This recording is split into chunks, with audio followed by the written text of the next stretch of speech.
এটি এমন একটি গল্প যা মৃত্যুকেও ছাড়িয়ে যায়। এটি ভয়ঙ্কর এবং হতবাক করার মতো। কিছু যুবক ঘটনাক্রমে একটি নরখাদক উপজাতির এলাকায় এসে পড়ে। ছেলেদের জীবন্ত কেটে ফেলা হয় এবং মহিলাদের পশুর মতো বিবস্ত্র করে পরীক্ষা করা হয় যেন তারা কোনো পণ্য। এরপর শুরু হয় শত শত বছরের পুরনো এক ভয়ঙ্কর বলিদান প্রথা। কেউ সংক্রমণে মারা যায়, অন্যরা রক্তক্ষরণে। যা একটি শান্তিপূর্ণ বন বলে মনে হয়েছিল, তা আসলে ছিল এক রক্তাক্ত হত্যার ফাঁদ। কোনো সাহায্য ছিল না, পালানোর কোনো উপায় ছিল না, শুধু নিজের মৃত্যুর জন্য অপেক্ষা করা। গল্পটি শুরু হয় কলেজের কিছু ছাত্রকে দিয়ে, যারা শুনে যে পিরির একটি প্রাচীন উপজাতি বিলুপ্তির পথে। এর কারণ হলো ওই স্থানের নিচে থাকা প্রাকৃতিক গ্যাসের এক বিশাল উৎস এবং একটি বেসরকারি সংস্থা সেটি নিয়ন্ত্রণ নিতে চায়। তাই সংস্থাটি সেখানকার মাছদের হত্যা করার জন্য স্থানীয় সেনাবাহিনীকে ভাড়া করছে এবং 2 সপ্তাহের মধ্যে পুরো এলাকাটি বুলডোজার দিয়ে ঘুরিয়ে দেওয়ার পরিকল্পনা করছে। এই ছাত্ররা ঘটনাস্থলে গিয়ে সবকিছু রেকর্ড করার এবং বিশ্বকে সত্যটা দেখানোর জন্য সোশ্যাল মিডিয়ায় সরাসরি সম্প্রচার করার পরিকল্পনা করে। জেসিকা এই অভিযানে অংশ হতে চায়নি, কিন্তু তার মনে পড়ে যে অনেক অগ্রসর অঞ্চল ও নারীদের বিরুদ্ধে এফজিএম এর মতো নিষ্ঠুর প্রথা প্রচলিত রয়েছে। সে বিশ্বাস করে যে যদি তারা এই উপজাতিকে রক্ষা করতে পারে, তাহলে হয়তো এই প্রথাগুলো বন্ধ করা সম্ভব হবে। আর এই ভাবনার মাথায় রেখে জেসিকা দলটিতে যোগ দেয়। দলের নেতা হায়দারের নেতৃত্বে 15 জন পিরুতে পৌঁছায়। সেখান থেকে তারা জঙ্গলের বাইরে একটি শহরে যাওয়ার জন্য একটি ছোট ফ্লাইট নেয়। শীতাতপ নিয়ন্ত্রিত পরিবেশ, ওয়াইফাই এবং কফিতে অভ্যস্ত এই শহরের ছেলেমেয়েরা এখন এই জঙ্গলের অভিযান নিয়ে খুবই উত্তেজিত। একটু ছুটির আমেজে তারা শহর জুড়ে ঘুরে বেড়ায় এবং মজা করে, কিন্তু তাদের কোনো ধারণাই ছিল না যে সামনে যা অপেক্ষা করছে তা তাদের সমস্ত আনন্দ কেড়ে নেবে। রেস্টুরেন্টে হায়দার সবাইকে সতর্ক করে দেয় যে এই সংস্থাটি খুবই বিপজ্জনক। যদি তারা জানতে পারে যে কেউ তাদের কার্যকলাপ রেকর্ড করছে, তাহলে তারা সবাইকে গুলি করে দেবে। যারা ভয় পাচ্ছে তারা এখন পিছু হটতে পারে, কিন্তু কেউ তা করে না। এখন সবাই একটি নৌকায় চড়ে জঙ্গলের দিকে রওনা দেয়। পথে একজনের শৌচাগারের ব্যবহারের প্রয়োজন হয়, তাই নৌকাটি ঘাটে থামায়। লাশ অল্পের জন্য একটি বড় মাকড়সার হাত থেকে রক্ষা পায়। সবাই ভাবে এটা একটা ঠাট্টা।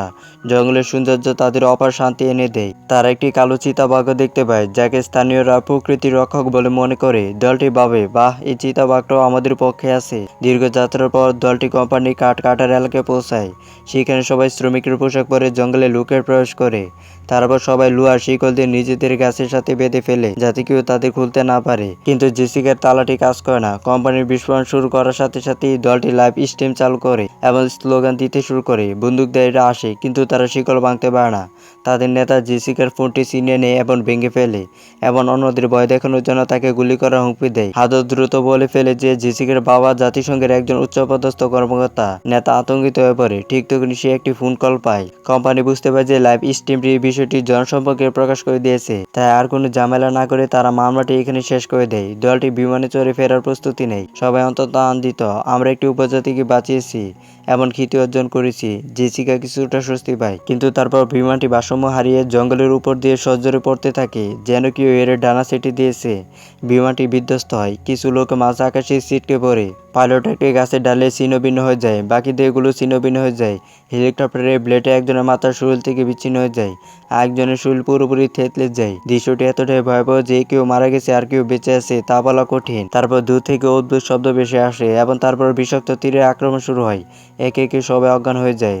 জ্ঞান ফিরে পেয়ে তারা দেখে যে তাদের হাত পা বাঁধা এবং নরখাদক উপজাতিটি তাদের নৌকায় করে নিজেদের গ্রামের দিকে টেনে নিয়ে যাচ্ছে। পুরো উপজাতিটি নদী তীরে দাঁড়িয়ে আছে, তাদের শরীরে রক্তে ভেজা, চোখগুলো ক্ষুধার্ত।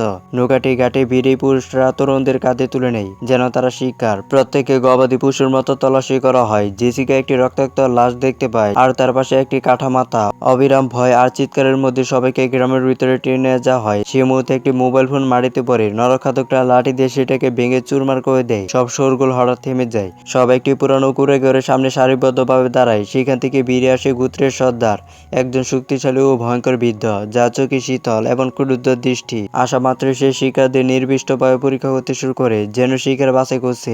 লাশের মুখে ক্ষত চিহ্ন দেখে সে ঘৃণায় মুখ ফিরিয়ে নেয়, কিন্তু যে মুহূর্তে সে জেসিকার মসৃণ উজ্জ্বল ত্বক দেখে সে এক ভয়ঙ্কর হাসি দেয়। তারপর সাফে ছাড়া বাকি সবাইকে একটি জায়গায় আটকে রাখা হয়। সাফের প্রথমে জল দেওয়া হয় এবং সে নিষ্পাপভাবে ধন্যবাদ জানায়। পরে মুহূর্তে তাকে বাকি গোত্রের সামনে জলখাবারের মতো পরিবেশন করা হয় এবং তারপর সেই সর্দারের দুপুরের খাবারে পরিণত হয়। এই দৃশ্য দেখে বাকি সবাই হতবাক হয়ে যায় এবং খুবই আতঙ্কিত হয়। এমন নৃশংসতার জন্য কেউ প্রস্তুত ছিল না। কিন্তু সাপের উপর নির্যাতনও তখন শেষ হয়নি। একটি ভারী কুড়াল দিয়ে তার 4টি আঙ্গুলি কেটে ফেলা হয়, তারপর তার মাথা কেটে ফেলা হয়।